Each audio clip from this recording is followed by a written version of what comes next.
Hello, this is Kara. I have been wanting to make an intro to cross stitch video for a number of months, and I keep putting it off because I feel like I don't have the perfect setup. I don't have great equipment, but I do have things that are good enough, and I'm going to make this as um, yes, I'm going to make this and perhaps improve upon it later, but I appreciate you being here. And this is going to be kind of just an intro to cross stitch where we're going to hang out. I'm going to um, show you all the all the various things I think you need to know to get started, and yeah, just kind of talk to you while I stitch for a little while. Um, so, so you can see I just started this yesterday working on my major watersheds of North America pattern. So I have, for my patterns, I always have 3 versions for the patterns that I sell. So, because I personally like to have at least 2 different versions of patterns to look at, because sometimes, some days counting stitches is relatively easy, and some days I just don't trust myself, or it's just easier to be able to look at 2 different types. So this is the multi-page version, which is black and white symbols and is the best for printing, because it's relatively zoomed out, and they do so the software that I have always has this. So this is the left side of the pattern, this is the right side of the pattern, and the last 2 rows of stitches are repeated, so they're shaded on the second page, which sometimes is enough, like when I'm stitching words, that's enough for me to know that I have, started stitching the bee or whatever, and to just keep going. But I usually like to also have the color blocks version open on my tablet when I'm stitching over those boundaries for something other than words, or something that's less straightforward. So right now, I always start at the center of the pattern. So I I colored in my own there are guide arrows on the printed patterns themselves, and I generally draw in with a colored pen after I print them, because my printer is only black and white, but just to know where the center mark is. So I started right here, just, yeah, right there in the center of the thing, and I went around with a couple pieces, and now I'm getting up into all the interesting Arctic business. Anyway, which is not, for all of this, I don't have, this is not going to be a specific, step-by-step how to stitch, because I think it's helpful when you haven't, okay, just refinding my place on this pattern. Okay. When you haven't stitched before, it's very helpful just to see it happening, just to see that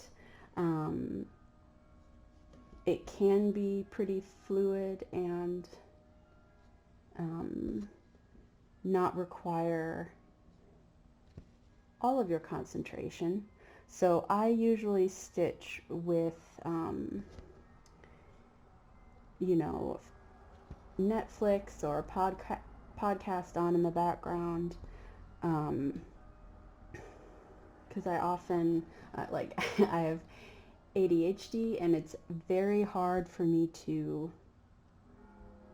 generally, hard for me to do one thing, one thing at a time, and not end up feeling kind of stuck. But so, like many people, I think, whether or not you have ADHD.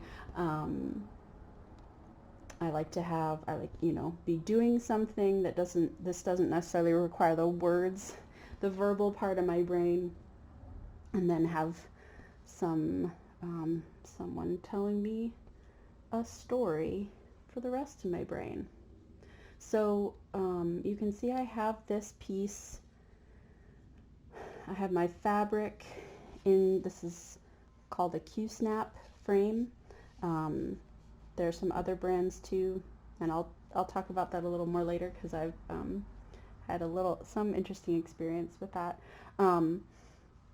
But yeah, so I like using Q-snaps or these kind of frames rather than embroidery hoops because it holds the fabric tighter and it's easier to keep tension and not have to keep adjusting.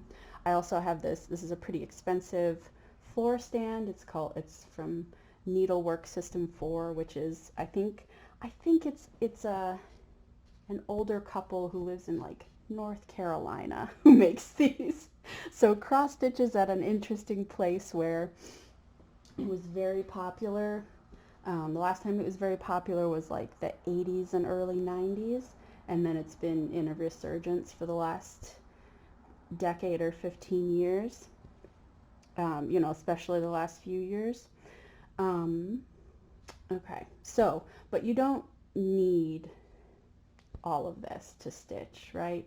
This is just because I do this a lot, and I've been able to invest in ways that make it comfortable and easy, make me able to do it for long periods of time without sitting in an awkward position, or like especially holding embroidery hoops for a long time gets very hard on my hands. So having the frame helps a lot. So yeah, so cross stitch you probably know, but it is just generally using a pattern to stitch some pixelated image on this gridded fabric, which is called Ada. I know I'm not super zoomed in here. I don't want to move my camera around too much. So this is just a standard 14 count, which means there are 14 stitches per inch. And they're just little holes. One of the mistakes one of the frequent learning curves or learning points that I've seen people have, and that I also have when I picked up cross stitch, because my grandmother taught me as a child in the probably early 90s, and then I picked it up 5 or so years ago again. Anyway, and so something that I also did at that point and had to kind of stare at things to think about is, so like each stitch has 4 corners, right? Okay, like this guy right here has this little lone stitch. Yeah, you're really not zoomed in. But if 2 stitches are adjacent, like to make a straight line like this, neighboring stitches will share 2 of those holes. And a lot of people's first instinct, and my first instinct when I came back to it, was to have each stitch have all its own holes, be its own spot on the grid. But neighboring stitches do share those grid holes. So yeah. And so I have gotten to a point, especially for colors that are easy like this, really, literally black and white, so lots of easy contrast, where I can stitch, just guide the needle from the back without looking, but that took a while, and I usually keep my left hand my non-dominant hand at the back to control the tension. So I'll show you what I'm doing. Again, for this video, I am not doing anything step by step. So I am just I have kind of a list of things I want to talk about, but we're just saying them as they come up for me. So I hope that it doesn't feel like you need to memorize all the things I'm saying for this to be a useful video for you.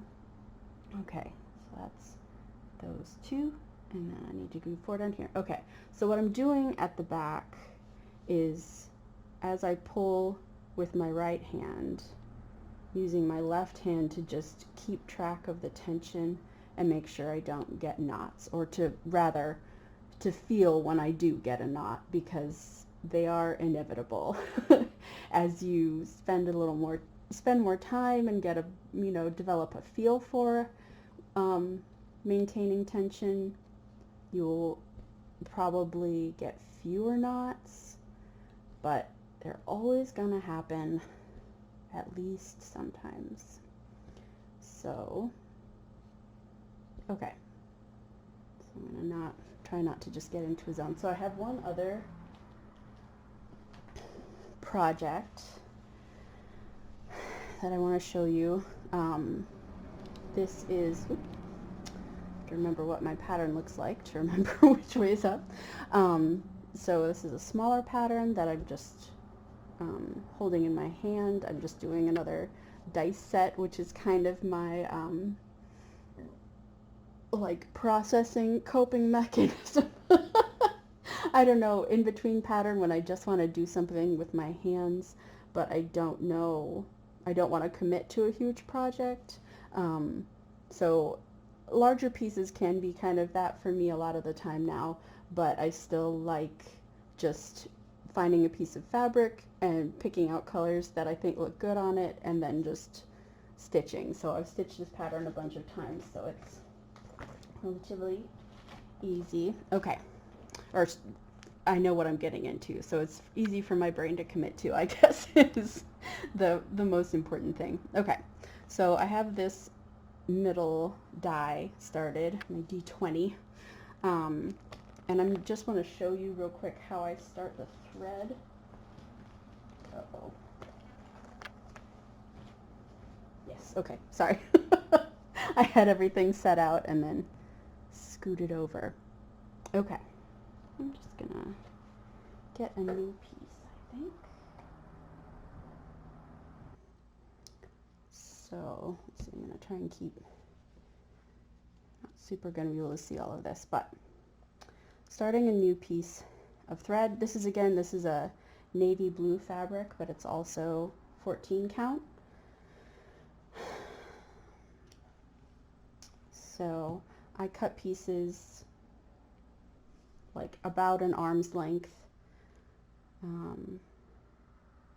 Like if you can play with what length works best for you. They obviously get shorter as it gets used up, but like I always kind of am in a cycle of wanting to cut longer and longer pieces, because I feel it feels more efficient for something to have to start new pieces less frequently. But then longer pieces are more like, obviously will get pulled through the fabric more and more. Oh, see, and that one of the things I was going to show you or talk about as I did it was cross stitch embroidery floss is what it's called. Embroidery floss has 6 strands. So what I just did was separate out 2 strands, which is also pretty standard. If a cross stitch pattern, especially if it doesn't give you a number of strands, it's pretty safe to assume it's supposed to be stitched with 2 of the 6. So, okay.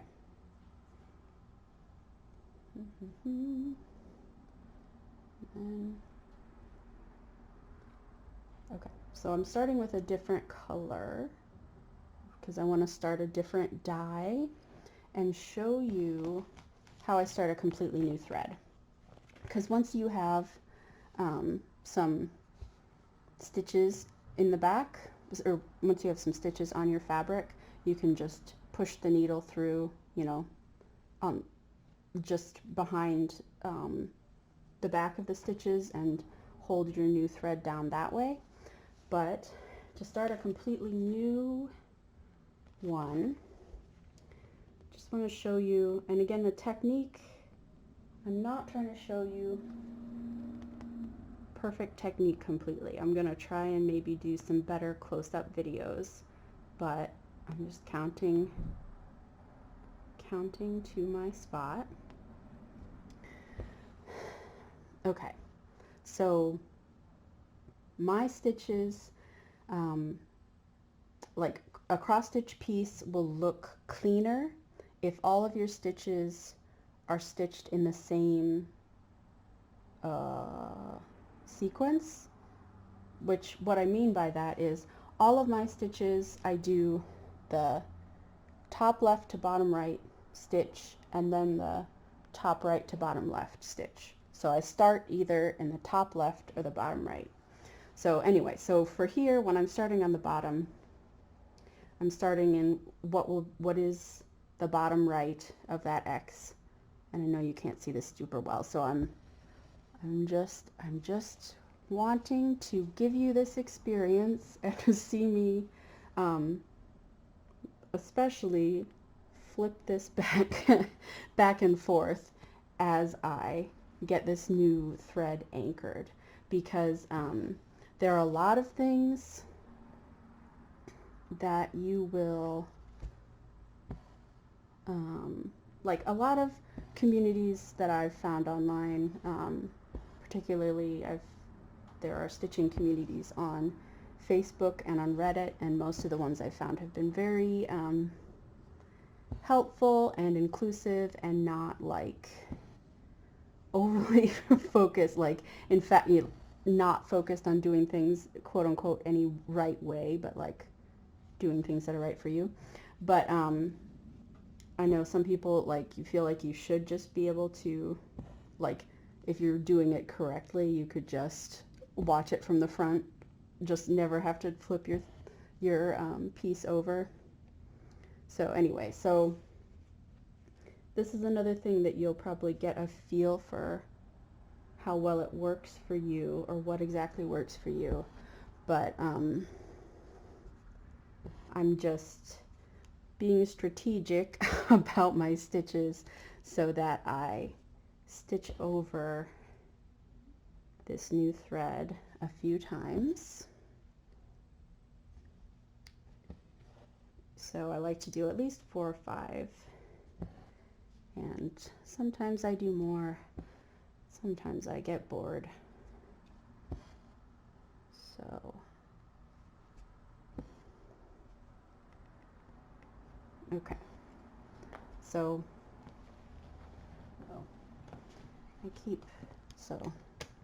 I had one pair of scissors I was going to use. I think I'm sitting on it, so I grabbed a second pair, and now I might be sitting on that as well. Oh, here it is in my lap. Anyway, okay, so I have that new thread anchored, and I just cut off the tail, and now I'm ready to just keep stitching. And I like things like this that are patterns like this that are more just kind of blocks, so you know, not entirely blocks, but patterns where you have an edge you need to count around, but you don't need to double check every stitch. I like these for beginning patterns, so you can really just get a feel for get a feel for what it feels like to stitch. And yeah, so it's not bad, it's not wrong to find any way you need to adjust any instructions you get. Oh, and something I was going to say is if you would really like like to hold in your hands a uh, like a diagram of how to cross stitch or how different stitches work, I highly recommend going to your library because as I said, cross stitch had its last popularity, like popular phase in especially in the 80s into I think maybe starting in the 70s into the early 90s. So libraries have a bunch of pattern books, and often they'll be from things like Better Homes and Gardens and Relatively Simple. There are some very cool new books that have been coming out in the last few years, which are more likely to be checked out.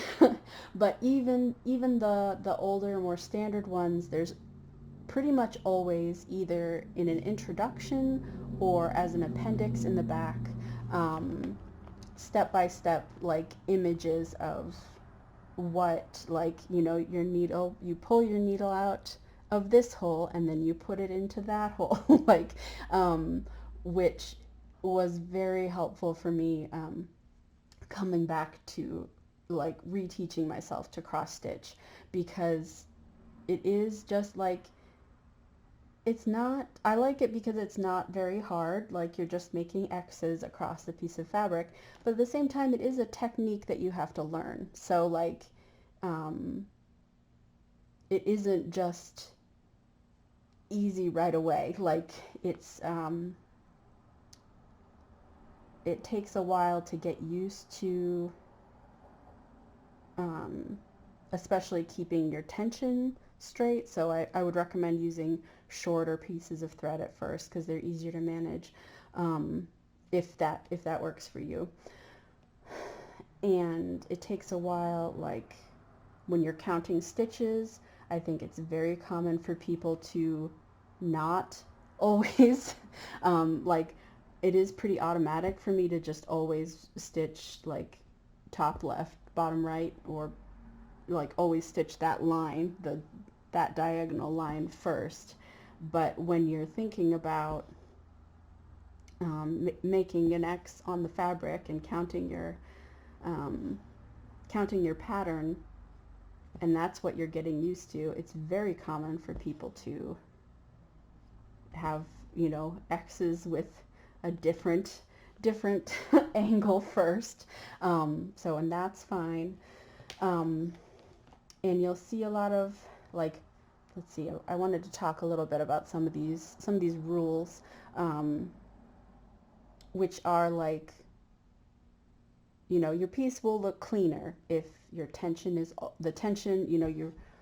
and by that I mean, you always pull your X, pull the thread to a similar tension, so it's not like too tight. You're not like, you don't have some X's that are like squeezing the fabric and some that are like the thread is looped out because you didn't pull it all the way. But that is just something you have to stitch for a while and get a feel for. It's not something that you're just supposed to be able to do right away. So, but anyway, so your pieces will look cleaner if you keep your tension consistent, and if all, your X's are drawn in the same sequence, and things like that.